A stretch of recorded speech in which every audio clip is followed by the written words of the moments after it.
Want to patent your invention? The chance is near. You've given it heart. Now get it in gear. It's Passage to Profit with Richard and Elizabeth Gearhart. Hi, I'm Richard Gearhart, founder of Gearhart Law, a full-service intellectual property law firm. We're here on Passage to Profit to discuss entrepreneurs, small businesses, and the intellectual property that helps them thrive. I'm Elizabeth Gearhart, not a lawyer, but I work at Gearhart Law doing marketing, and I am thrilled about the people that we have on the show today. It's going to be very fun and very informative. Our first presenter is Jerry Ann Zan. Love that name. And if you have kids that you can't bake cookies with or do whatever because they have such food allergies or sensitivities, she's got your solution. You can have fun with your kids in the kitchen. So stay tuned and listen to her.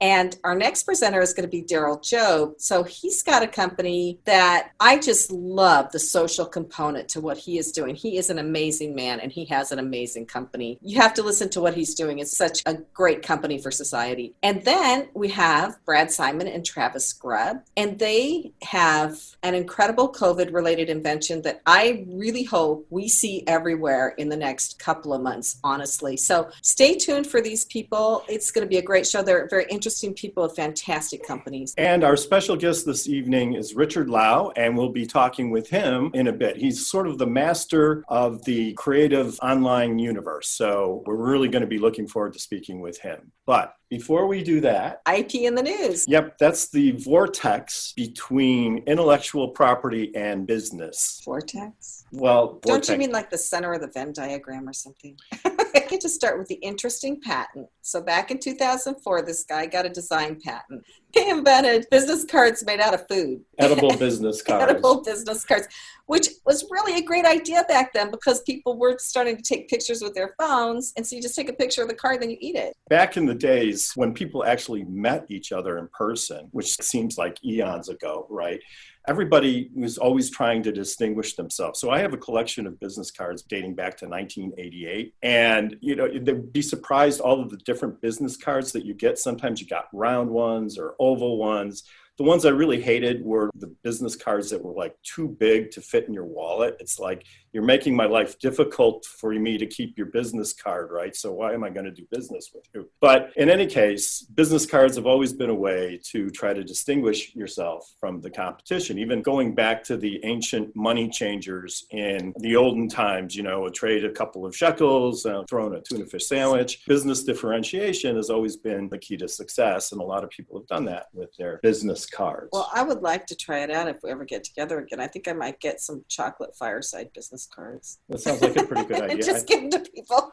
Anyway, on to the next thing. So Richard actually found something that is of true interest to our entrepreneurs here and people with businesses because it could have a profound impact on your business. So. The name of the company is Pixie. And as we all know, the creator of content, whether it's photographic or otherwise, owns the copyright unless there's some contract to the contrary, right? And so a lot of professional photographers, bloggers, they live by selling their photographic content online. And so what Pixie does is it looks for people who have taken those images and appropriates them without the owner's consent and uses them on their website. So this is kind of a two-edged sword for our listeners because I'm sure a lot of listeners don't appreciate that you just can't take pictures from another website without permission and use it in your website. On the other hand, if you're a creator, this is how you make your living. And so you want to be compensated for these photographs. And so Pixie is a service that uses artificial intelligence to search the web and look for matches between your content, the creator's content, and unauthorized content that is on websites. And they'll even send out a cease and desist letter, right? So I guess the question for the person who owns the picture, because the minute you take it, you own the copyright on it, right? Right. The question is, do you want to get paid for them using it or do you want them to stop using it? Right. And you would have both options. With Pixie. So they would send a letter saying either pay us or quit using it. And I can say within the last couple of years, we have handled a number of situations for clients who innocently copied a photograph from some other website and they used it on their own. and they'll get a cease and desist letter from an attorney, and they'll say, okay, you owe us $5,000 for a license to use this content. And they're shocked that this could ever even happen. But it's important for users to know it's better to go to iStock and buy your photographs for the internet rather than have to hire a lawyer and negotiate. But if you do really love that picture and you want to keep using it, you don't necessarily have to spend $5,000. That's a starting point. You could probably negotiate that down. Sure, we've done that, and there's defenses and so forth. But the best thing is just not to put yourself in that position. If you're creating your own website, make sure that you buy photographs or take your own. And if you are a content creator and you want to police your content, then Pixie is a great tool for that. I think it's $99 for a whole year, and it can yield a lot of benefits for the content creator. So tonight we have with us Richard Lau. He is the master of the online creative universe, and he's created some fantastic companies and internet tools that just about everybody can use. He's the creator of logo.com and resume.com, and also a conference called NamesCon. It's great to have you with us here, Richard. Welcome to Passage to Profit. Thank you, Richard. Thank you, Elizabeth. It's an honor to be here. I'm a fan of the show. So why don't you tell us what it's like to be a serial entrepreneur? I mean, you start these businesses with the intent of selling them, right? Yeah, I go in with the exit in mind. So, when I started my entrepreneurial journey, I was in my early 20s. I'd had very difficult bosses, and someone said to me, life's too short to work for bad bosses. And I dove into the entrepreneurial journey. I was 26. I came across the internet and came across domain names and built up a domain name registrar. It was one of the first 30 registrars accredited to buy domains wholesale and then sell them to end users, register them for end users. And when I was 30, I was just flying high. I was making lots of money. Business was fantastic. Moved from Canada to Bermuda as a tax refugee. And out of left field, I was 30 years old, 3-month-old son. My wife, we were living high and just having a great time in Bermuda. And then I started passing blood, couldn't stand up, and I was diagnosed with colon cancer. And talk about getting smacked in the head, out of left field. That changes your life. Back to the business side, my doctor's orders were to stop working. My first diagnosis was that I would have 6 to 18 months to live and to get my affairs in order. But I beat cancer. It turned out that it was just a super fast growing genetic disposition. And thankfully, that was a benefit for me because it had grown so quickly, it didn't spread. And so I was able to have emergency surgery and no chemotherapy. But my goodness, it really changed the trajectory of my entrepreneurial journey in that moment.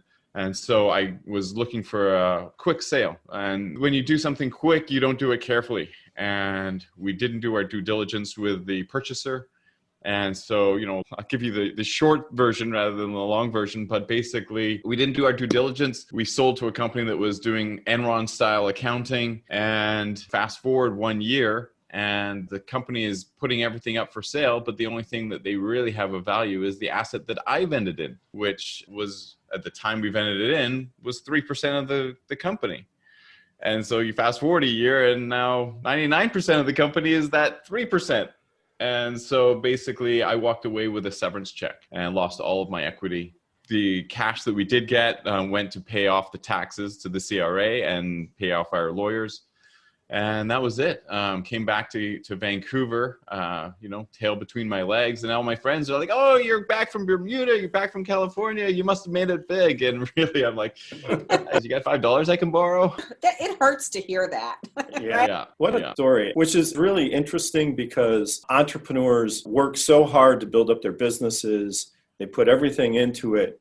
You did everything right, but at the end, things didn't quite work out on the business side. And in the meantime, of course, you had to cope with health problems. You're really to be commended for getting through all of that and pushing forward. And dusting yourself off, getting back up, and starting another company right away, right? That's pretty much it. I got back into the domain name business. I just dived into doing domain name brokering. So I was buying and selling domain names, just a one-man show. I took a break. I wanted to figure out something that I could do while working from home, spending time with my family, because I wasn't sure how long I had before cancer would reoccur. And so I was going in for colonoscopies every 6 months. It was touch and go for the first 5 years. And so, it's been 20 years now, but I still go in for colonoscopies every year. It's not something that I'll ever get out of the shadow of. But yeah, I just dusted myself off and got right back on the horse. That's great. That persistence is so important. And that's the best example of entrepreneurial persistence I think I've ever heard. So kudos to you. So what are you doing now? Yeah, so,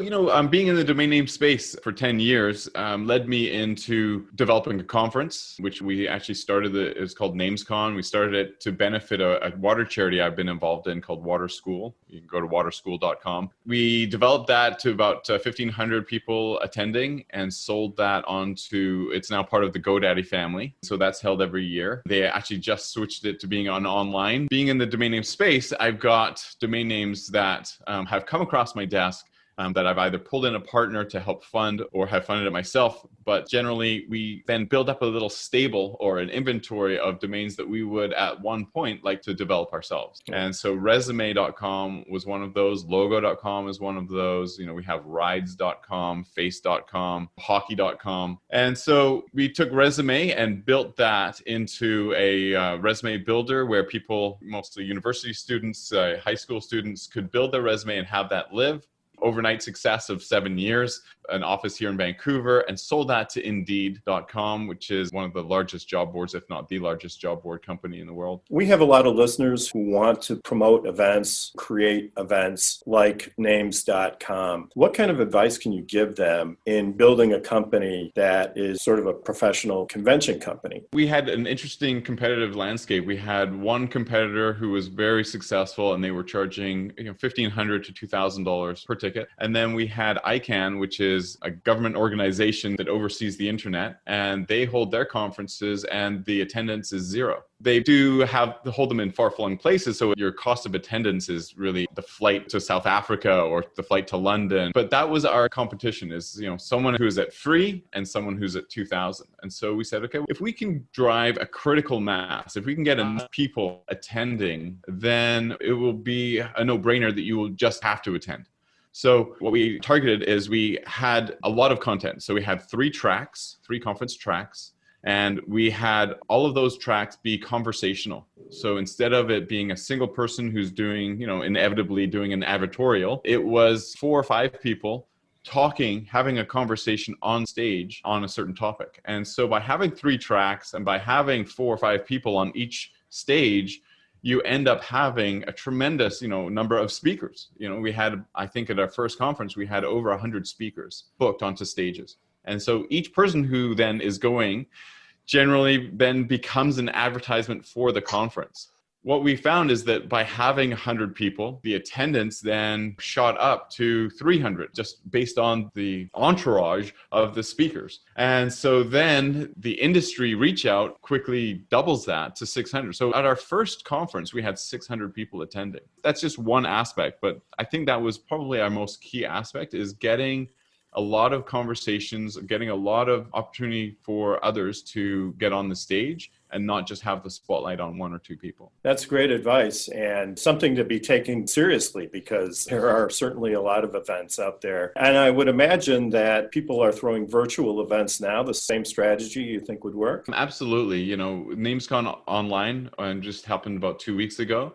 And they had a lot of speakers. They had a lot of networking opportunities. And it went on so well that people were asking about, how can I watch the recorded sessions of the sessions I wasn't able to attend because there were multiple tracks going on at the same time. And also people were saying, hey, what we should have when we do get back together in real life, we should actually have a hybrid event, because there were so many good features about the online system that could carry over into the real life event. I think that that's going to be the wave of the future, actually. What do you think was the thing for your success? The most important thing for my success is really just having that tenacity that you'll find in most entrepreneurs. Not letting life, when it punches you in the face, get you down, because it's not if you will get punched. Richard, you said earlier, Richard, you're doing all these things right. There are a tremendous amount of things I do wrong. There's a tremendous amount of things that happen even when you are doing things right and you just get punched in the face, whether it's health, whether it's your personal situation, whether it's relationships, whether it's finances or whether it's COVID. Life is going to punch you in the face, and it's a matter of how you take that punch and how you react to that punch, because life is what you make it. And so, I could have become just a bitter, poor me victim, or I could be like, you know what?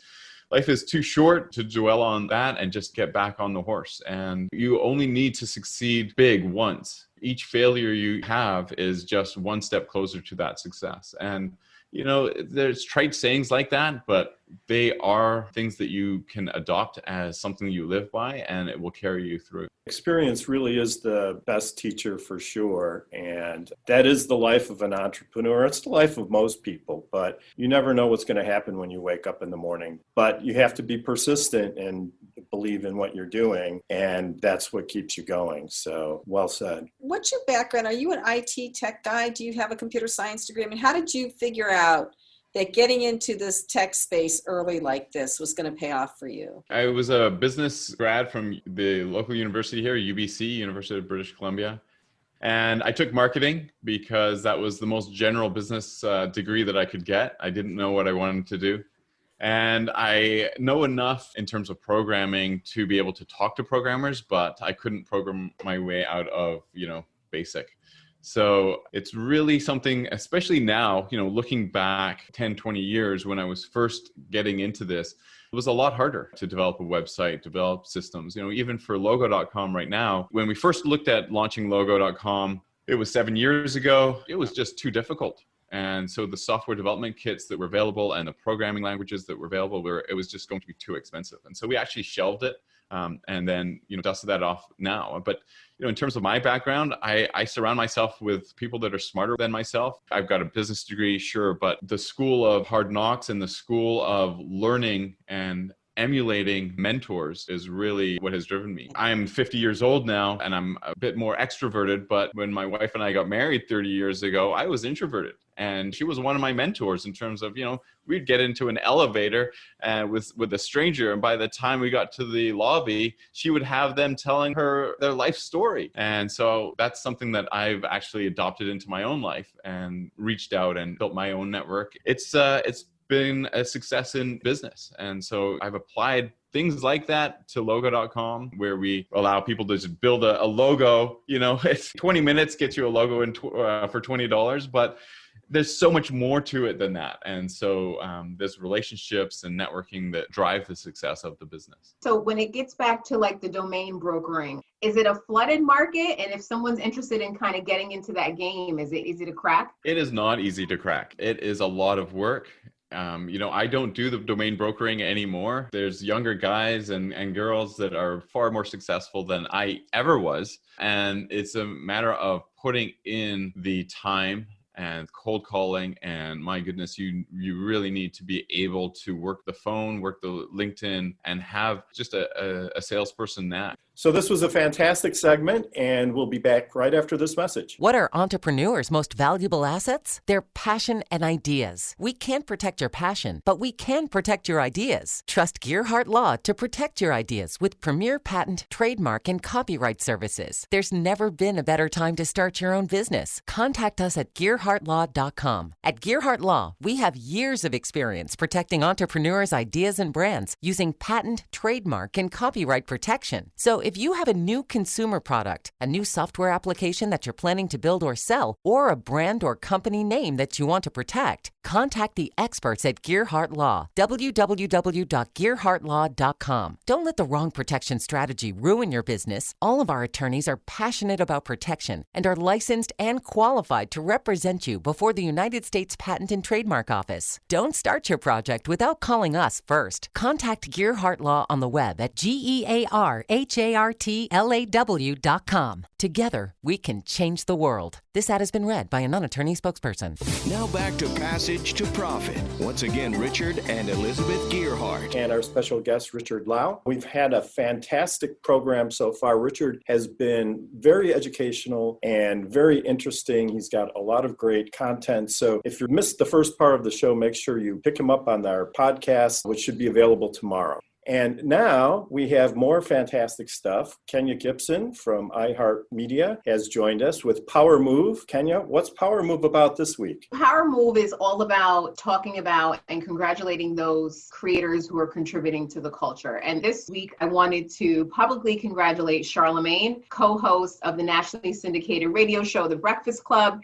He is part of the iHeart family here, and he has recently co-launched the Black Effect podcasting network on the iHeart Podcast Network. It's going to be a compilation of different podcasts that give creators, specifically in the multicultural space, the opportunity to create and have a platform and have a voice. And I'm super excited for him and just wanted to publicly bless him and congratulate him on his new endeavor with iHeart. Yeah, we met Charlemagne when we used to go into the studio to tape. Wonderful, nice guy. We'll definitely be checking out his podcast. When is the network launching? It's slated to launch this fall. You should see some shows dropping in the next few weeks. Everybody's excited for him. Where will the content be available? It'll be available on the iHeart Radio podcast platform, just like this show. So it'll have all the podcasts will be up there on the network, and you'll be able to pick through and listen to all the different creators that he's going to bring on and give an opportunity to. Awesome. Our next presenter is my wife, Elizabeth Gerhardt, who's going to be talking about her project Fireside. So Fireside Directory is the first video online directory of small business. The way it works is I interview people about their businesses, and unlike Passage to Profit, with Fireside, I just let you do all the talking. I might ask you a question here or there, but it's your video. And then I put those on my YouTube channel and I put them on the website. And it's still fairly new. It's almost been a year since I got the idea. I got the idea in October last year. And I realized I had to move quickly to get this going because it was just so ripe. I started with attorneys. I started it in our own videography studio with a professional videographer, and then COVID hit. And it actually helped the project, believe it or not, knock on wood, because people got more used to being on video because everybody was on Zoom. So now I'm doing the videos on Zoom. It's all free, putting them on my YouTube channel and on my website. And I'm doing what I can to SEO it right now. I have not presented this to people who would use the site yet because I have to get enough professionals on there, right? So that there's people on there when they go to look. But I'm posting every single day on YouTube because YouTube likes that. And I really needed a video yesterday. So you picked me on my way out of the house. She's Richard, like, Richard, can you do a video? So, and I thought it turned out pretty good. Of course, I had no choice but to say yes. I thought it turned out pretty good. Originally, I was trying to help people through the interview process who were very uncomfortable being on video, saying, let me hold your hand, we'll be on video together. But I found the interview format really works well because people are more relaxed and more authentic, I think. It's easier, right? Yeah, and the great part about the whole project is that if you're looking for an attorney, you can listen to them and find out what they're like before you pick up the phone and call. So you don't have to go down the page if you're looking for someone on the internet. You can actually see what your prospective professional or service provider is like before you make the phone call, and that saves you time. And it's also great for the providers because networking takes a lot of time if you're trying to build a business. And this is a way that you can network, you can link to your video. Maybe your website doesn't handle video well, or you don't have the technical skills to put the video on the website yourself. You have a place to point people and they can get to know you a little bit online first. Right. And I put links to the people's websites, both on YouTube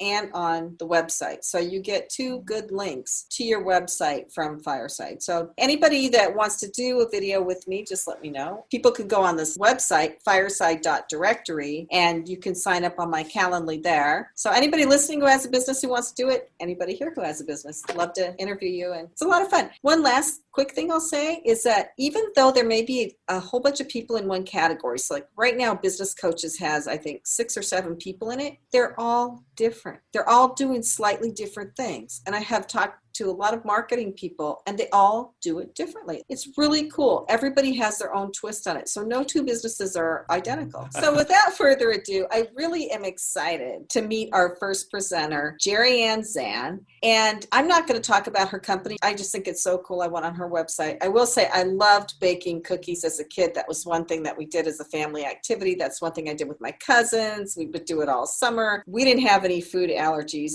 but if we had, Jerry Ann is who we would have gone to. So welcome, Jerry Ann. Thank you so much. Thank you so much for having me here today. This is very exciting to be here with all of you. At Little Gluten-Free Chefs, we create baking kits that are designed specifically for children to boost their self-confidence and also to help children on restricted diets develop a positive relationship with food. From unicorn donut kits to pizza party kits to gingerbread house building kits, we have something for all seasons or for everyday fun. Some things that differentiate us from the other baking kits that are on the market are that first and foremost, we are, as the name suggests, we are totally gluten-free, but we are also free of the top 8 most common food allergens, sesame as well, and artificial food dyes. So this was very important for me when I started the business because my daughter has celiac disease and a dairy allergy. And aside from the challenges that come along with raising children with food allergies or celiac disease, there's something that the kids experience too, and that is the feeling of being left out. Because you look at, classroom activities or birthday parties, and oftentimes it's something that's not safe for them. And that started to chip away at their self-confidence. And as a mom, I just couldn't let that happen, right? So what I did is I started working with them in different ways. And the thing that helped them the most was getting them in the kitchen with me. They saw a plate of donuts at a party that they were drooling over. We went to the grocery store, we came home, we got messy, we got silly, and we made the best donuts ever. And it helped them so much to start feeling better about themselves and their situation that they are actually the ones that said to me, Mom, there's so many other kids like us. You got to help the other kids too. And so that's how we started Little Gluten-Free Chefs. So how are you marketing your business now? Is it mostly online, or how are you reaching people? It's 100% online at this moment. All of our sales go through our website. And in terms of marketing, we've had word of mouth and social media for the most part. Had some help from influencers who've gotten excited about it and shared the word. And it's been very grassroots in that regard. What do you get in a kit? What's inside the kit? In a kit, you get all the dry ingredients needed to make the recipe. You also get any decorating supplies that you might need. Think about piping bags or sprinkles or decorating tips. And then you also get whatever the featured baking tool is that you can keep in your house and reuse. And I should say, when it comes to the dry ingredients, there are so many different gluten-free flours on the market, for example, and they don't work the same in a recipe. They have different formulations. And so substituting a multi-purpose like you would in a whole wheat flour just doesn't work. So for us, giving them the dry ingredients, we know it's a winner. We know it's going to work for them. So how do you manage the inventory for something like that? When you have, I would imagine a lot of the ingredients have expiration dates. Well, it's a process. We have a few different things. We have anytime something comes into our facility, of course, we're looking at the lot numbers in case there's any recalls. We're looking at the expiration dates. We have an online system. And then also, I'm a very visual person. So we've got stickers with expiration dates all over, raw ingredients in our supply room. And then, of course, we've got dry erase boards with exactly what we have, what we're about to run out of, so that we can stay on track. When you launched the business, did you take a look at the competitive landscape and what did you find, or did you see a hole? Well, it depends on how you look at it. Crowded marketplace as it relates to gluten-free cake mix, for example, or a top allergen-free cake mix, things like that. But what makes us different is we're much more experiential. They talk about experiential marketing and being able to really feel and live through something, and that's what our kits are about. It's not a quick pour this in, add some water, and you're done with your everyday cookie or brownie. It's going to take at least an hour to 2 hours of an activity where they're really experiencing. And one of the number one factors for us is if it doesn't make the kids go that ooh, ah, then it's not good enough. Because we want them at the end to say, wait a second, I just made that mermaid cookie, or I made that spiderweb cupcake next month for Halloween. I did that, and then feel so proud of themselves that that is what just boosts their confidence. So to answer your question about why I felt there was a need, well, it's because there's really, and this kind of gets us on another topic, but there's a lack of transparency in food labeling, which is very hard for food allergy and celiac disease families. And so we don't always know what we're getting. And we wonder not just what do the ingredients say, but how was it prepared? How was it processed? Was it done on a shared line with an allergen that's not okay? If they do testing to see if there is gluten or another allergen in there, is it large batch testing? Is it individual batch testing? There's so many things that we have to go through that make it very hard for us as consumers to know what's okay to buy. So for us, I just wanted to strip all of that away. I know what it's like as a mom who's worrying. And so all of our products, one thing that's a huge differentiator for us and also makes our expenses higher is that we only source from gluten-free and top 8 free facilities. Not just the shared lines, the facilities, point blank period. And that is the same thing. As soon as I started the company, nobody starts a company and says, hey, let me invest in a space for the company. No way, you grow to that, right? But in my case, I couldn't do that because then I wouldn't have been able to guarantee the safety by sharing, a commercial kitchen or something like that. That was never an option. So we invested there so that we could have that promise. And I really think that's very unique to our space. I hope that a lot of people can find out about you because this is great for people with kids with food problems. Yeah, go to her website. She's got some incredible, beautiful pictures and just made me hungry when I was looking at it. I like the unicorn things. Anyway, you're listening to Passage to Profit, the Inventor Show with Richard and Elizabeth Gearhart and our special guest today, Richard Lau on WOR 710, the voice of New York. We'll be right back. There's never been a better time to start your own business. The opportunities are infinite and only limited by your imagination and enthusiasm. At Gearhart Law, we believe the most successful companies all have one thing in common. They start with a solid foundation first. Gearhart Law has years of experience protecting entrepreneurs' ideas and brands using patent, trademark, and copyright protection. So if you have a new consumer product, a new software application that you're planning to build or sell, or a brand or company name that you want to protect, contact the experts at www.gearhartlaw.com. Our professionals will create a custom strategy designed to fit your needs and your budget. All of our attorneys are passionate about protection, licensed and qualified to represent you before the United States Patent and Trademark Office. Don't start your project without calling us first. Visit gearhartlaw.com. Together, we can change the world. Visit GEARHARTLAW.com. This ad has been read by a non-attorney spokesperson.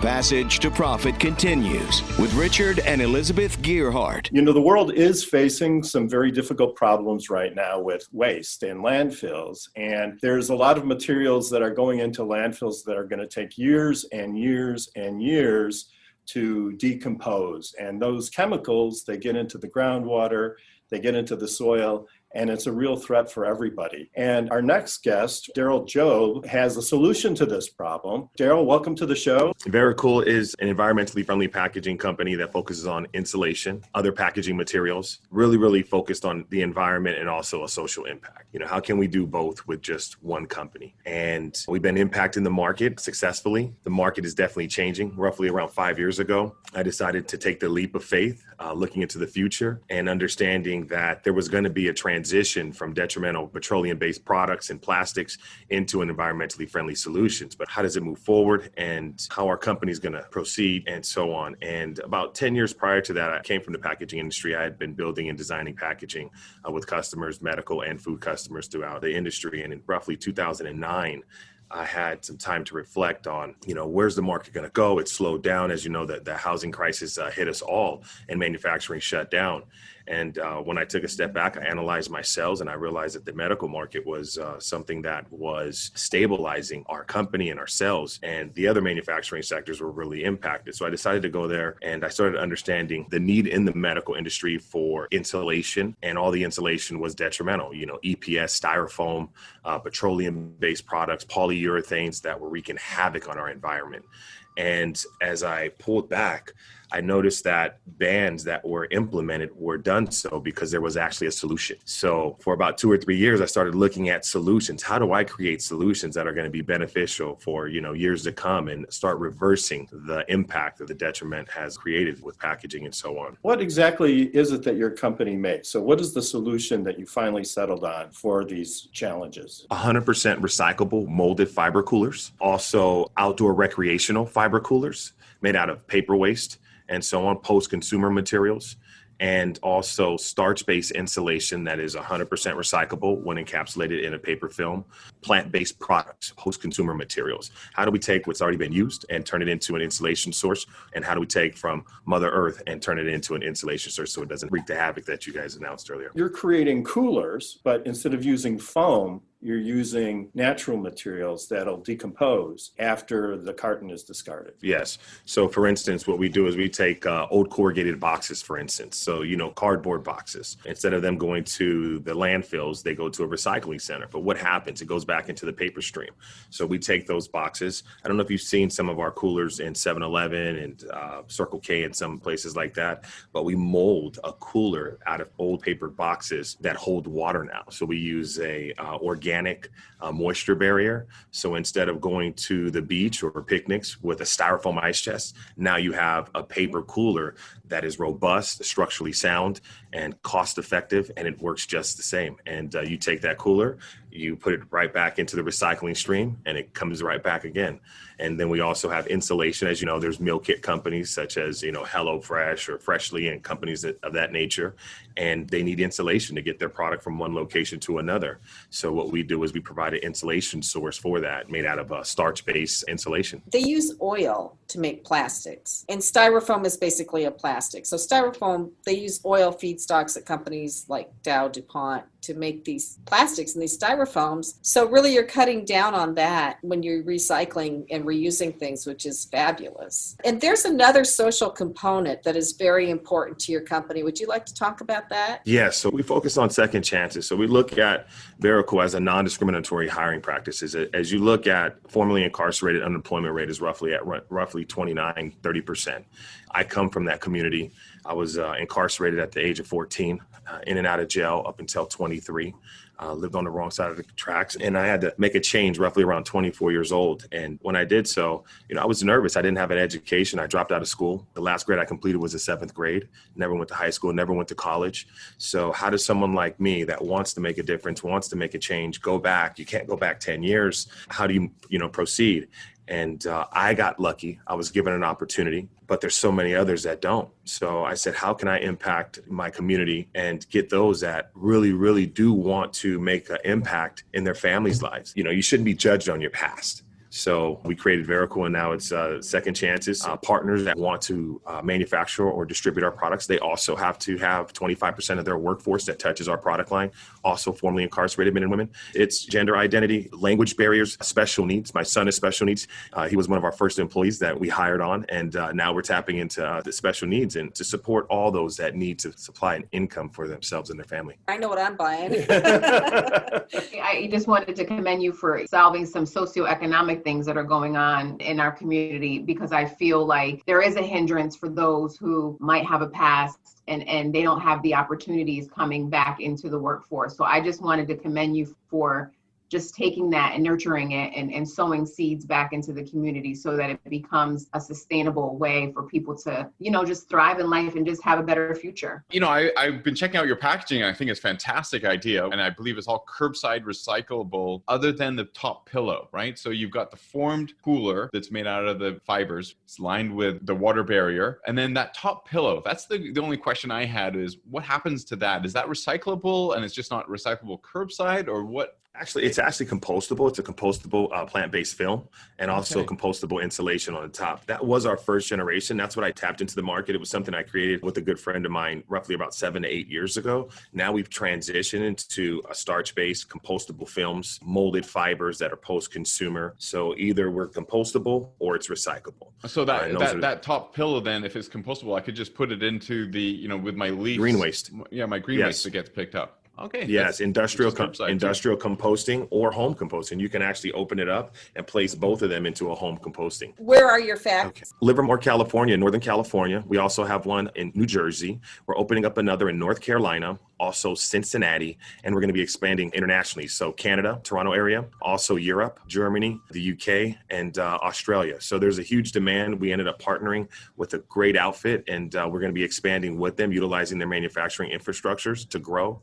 and just to bring our products to the market much faster. The demand, especially with COVID, is quadrupled the demand with shipping. So we're just continuously expanding and trying to reach everyone. Do you have any intellectual property protection on any of these inventions? Yes. So I have roughly 12 patents under my belt. I have about 29 patent applications, 9 PCTs, 31 international filings. We have a ton of continuances. One of the things that Vericool has done, and myself, I'm the innovator, I create all the designs, is we separated ourselves from the market focused on innovation. If you look at packaging really hasn't changed much in the past 30 years. So I came from distribution packaging, touching multiple different types of materials. So when I transitioned into cold chain, which only had styrofoam, metallized bubble, and polyurethane, I came with a much different mindset. Plus, I'm thinking outside the box. I don't have that typical status quo packaging engineering background. So I look at things much differently than most. So I was able to just integrate and just really push the envelope. And Richard, as you said earlier, man, you're constantly pushing and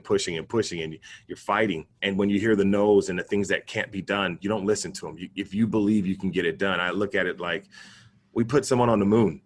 I can't make a box that's compostable. Like, come on now. That doesn't make any sense. And then when you look at your employees, you realize that you have to continuously innovate. You know, you're the conduit for their family to be successful, their children to be successful. So you just got to make it happen and figure it out. It's amazing. It's very inspiring, and you've gone a long way very quickly. And I think the time has come for this kind of technology. It seems like a win-win-win-win. Can people buy these from your website? Yeah, so what we've done is we tried to do some shipping, but with COVID and so on in the shipping lanes, we're in retail stores, Save Mart, Lucky's, 7-Eleven, Circle K. We have some huge announcements with Albertsons coming up, and we have some other distributors that are working with HEB, Tecate. You could do a lot of branding. So we're definitely pushing. We are the inventors. I don't know if you guys know that there was another cooler that came out after ours that claimed that they were the world's first. It was actually my invention. I created it with my kids in Maui on a vacation because Maui had banned styrofoam and they didn't have a solution. So if you see us, please pick us up. You're supporting a great cause. We take no federal or state subsidies for any of our employees. We don't want to minimize any of our employees to $1. We overpay our employees, and we also have an internal system where we don't hire from without, we train from within. What I would like to say is then if you don't see it in your store, and it should be in Whole Foods, my gosh, it's like the perfect fit, then ask them if they have it. And if they say no, ask them why not. And you can find it. It's very cool, but it's VERICOOL packaging.com. So if you don't see it in your store, ask them for it. If you want a cooler, I don't tell this to everybody, just reach out to Vericool at infopackaging.com. And as long as you pay for the freight, I'll send you one for free. Oh, wow. That's a great offer. I think that's very generous. So we've come to the end of this segment. Absolutely fantastic and fascinating in every way. And we'll be back with more Passage to Profit with Richard Elizabeth Gearhart, our media maven, Coach Kenya, and our special guest, Richard Lau. Stay tuned. We have more to come. Hi, I'm Lisa Askley's the Inventress, founder, CEO, and president of Inventing A to Z. I've been inventing products for over 38 years. Hundreds of products later and dozens of patents. I help people develop products and put them on the market from concept to fruition. I bring them to some of the top shopping networks in the world: QVC, HSN, eVine Live, and retail stores. Have you ever said to yourself, someone should invent that thing? Well, I say, why not? Make it you. If you want to know how to develop a product from concept to fruition the right way, contact me, Lisa Askley's the Inventress. Go to inventingatoz.com, inventingatoz.com. Email me, lisa@inventingatoz.com. Treat yourself to a day chock full of networking, education, music, shopping, and fun. Go to my website, inventingatoz.com.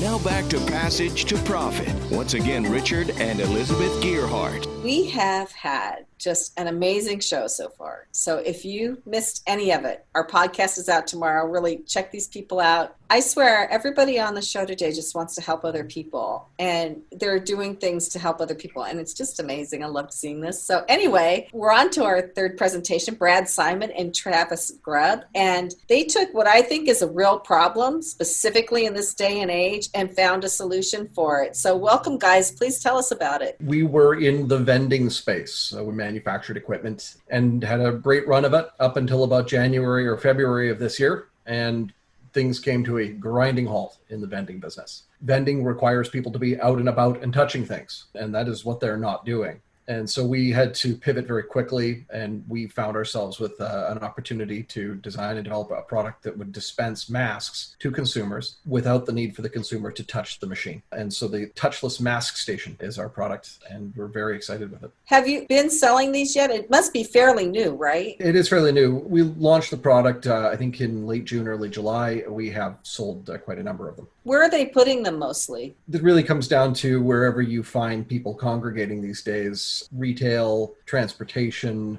In some cases, you put them in medical buildings. A lot of them are going near choke points in buildings by elevators in commercial office buildings, for example. Now, that's absolutely great because I'm a mask wearer, of course. I don't do that much shopping, but when I do, I always forget my mask. And so the other day I was walking into the hardware store wearing a sweater over my nose. If they had had a mask dispenser there, I would have gratefully, swiped my finger and received a mask. Are you working with the government to try to get these mandated, at least the state governments, maybe not on a federal level, but a state or city level, to get these mandated? We're exploring all kinds of requests for proposals from various levels of government in Canada and the United States. All our masks are made in Canada right now. We are just starting to discuss with someone out of New Jersey, manufacturing in Mississippi. So there should be American-made masks in the machines for the U.S. very soon. The manufacturing supply chain for the masks is completely North American. There's no exposure to overseas supply chain on that. I'm going into the grocery store, for example, right? So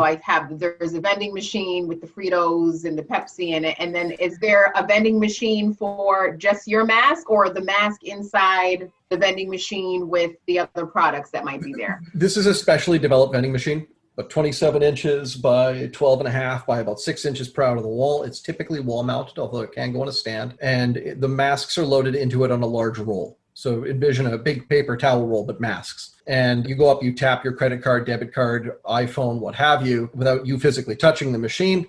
And a mask essentially sort of pops out the bottom. The consumer reaches forward and tears it off the bottom of the machine, much like you'd pull away a piece of paper off a paper towel roll. Very simple, very straightforward, but there's some cool technology. For example, all the machines have a cell phone embedded in them. And so they report their sales data in real time to their operators. The other thing to mention there too is we do have an option with a sensor on the machine. So for a lot of businesses or malls or health facilities that want to give away the masks, the machine will do that as well. You walk up to it, it's just a sensor system, and it'll just dispense one mask for free. That's smart. There's so many businesses and entrepreneurs who are devastated by the COVID situation. And so this is a solution that is skipping over the free, but providing a solution to people who need a mask, need it right then, and are willing to pay. Certainly, you want to make this available to help people where you can, but we're entrepreneurs and we are looking to be compensated for our efforts. So if someone purchases X number of these machines, a few dozen, for example, they're typically paying about 50 cents per unit for the masks delivered to them. And ordinarily, they're going to sell them in the machines for between about $2 and $3 Canadian funds. If you look at the price of a mask at retail right now, bricks and mortar retail, if you go buy 5 masks in a package, typically you're paying about $9 for those 5 masks. So going into a vending environment, tacking another 70 cents or $1.20 to that cost that you pay, retail bricks and mortar, that's considered very reasonable in the vending space. So you do the math in your head fairly quickly. If you're selling 10 or 15 masks a day from each of these machines, the ROI is actually very impressive. And to add to that, the vending business itself comes with certain benefits. Low to no overhead, very little labor, you hold very little inventory. It's a pretty great way of getting yourself into business. Do you guys have any IP around the vending machines? We Applications filed we're yet? just putting in an application, but in Canada, that's a very slow process, a couple of years at least. Definitely get a provisional in there. That Yes. sounds like a great idea. That's right, Daryl. Yeah, we're working on that. We've had some other products we've developed and we've kind of gone down that path. So we're working on it right now. That's great. We recommend that everybody get intellectual property protection as soon as they can. In our unbiased opinion. Yeah, since he's a patent attorney. So what do you think the life cycle for these vending machines are going to be, and how long do you think they're going to be relevant? First of all, nobody really knows. Get a huge variety of answers depending on who you talk to. The best guidance we've had so far is to expect that masks will be very much a thing for between about 2.5 to 4 years. And so it's not 6 months, it's not 12 months, it's a couple, 3 years at least. And we are exploring options to have people return the machines to us at the end of that life cycle. We might convert them into other uses, and possibly they would get credit towards other product that we have available, other machines that we've developed. Fantastic business plan. I never really appreciated the economics around vending machines until now, and sounds like a pretty good business model that you've worked out there. We appreciate you being on the show. How can people get in touch with you guys? Just check us out at touchlessmaskstation.com. Consumers, you can ask your grocery store or wherever you go to install these. More Passage to Profit right after this. What are entrepreneurs' most valuable assets? Their passion and ideas. We can't protect your passion, but we can protect your ideas. Trust Gearhart Law to protect your ideas with premier patent, trademark, and copyright services. There's never been a better time to start your own business. Contact us at GearhartLaw.com. At Gearhart Law, we have years of experience protecting entrepreneurs' ideas and brands using patent, trademark, and copyright protection. So if you have a new consumer product, a new software application that you're planning to build or sell, or a brand or company name that you want to protect, contact the experts at Gearhart Law. www.gearhartlaw.com. Don't let the wrong protection strategy ruin your business. All of our attorneys are passionate about protection and are licensed and qualified to represent you before the United States Patent and Trademark Office. Don't start your project without calling us first. Contact Gearhart Law on the web at GearhartLaw.com. Together, we can change the world. This ad has been read by a non-attorney spokesperson. Now more with Richard and Elizabeth. Passage to Profit. This was a very altruistic show. Everybody on the show is trying to help other people be successful and not get sick. I think that's the case too, but I also think there's a lot of profitable companies out there too. So you can be altruistic and profitable. I'm combo. totally into that. Absolutely. So let me run through who was on the show. Of course, Richard, R. Gearhart at GearhartLaw.com, GearHart. Kenya Gibson with a P.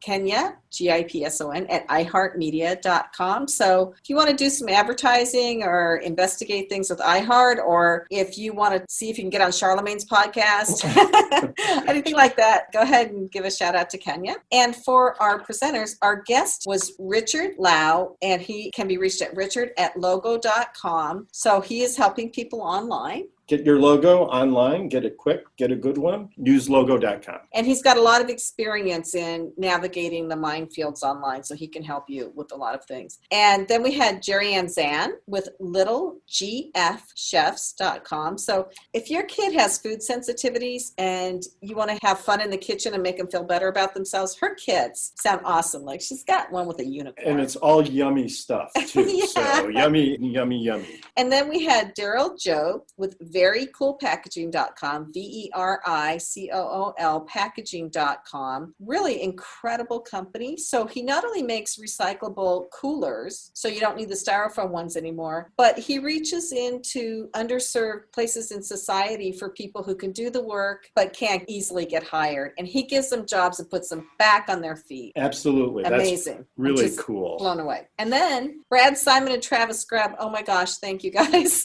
for keeping us healthy.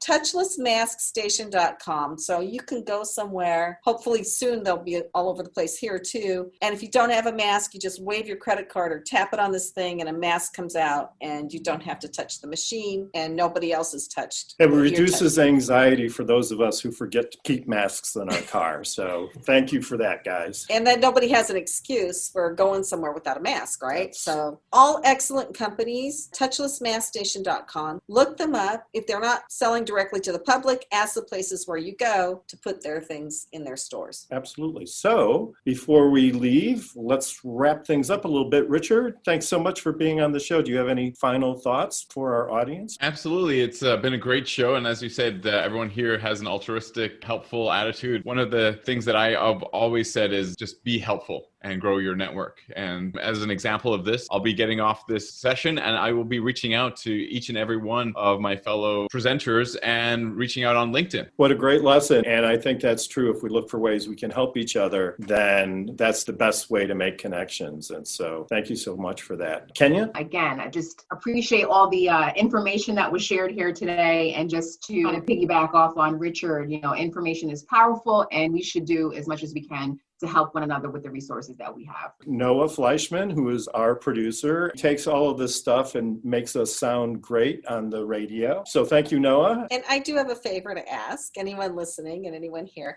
If you could please subscribe to our YouTube channel. We're really trying to build our YouTube channel. It's Passage to Profit, The Inventor Show.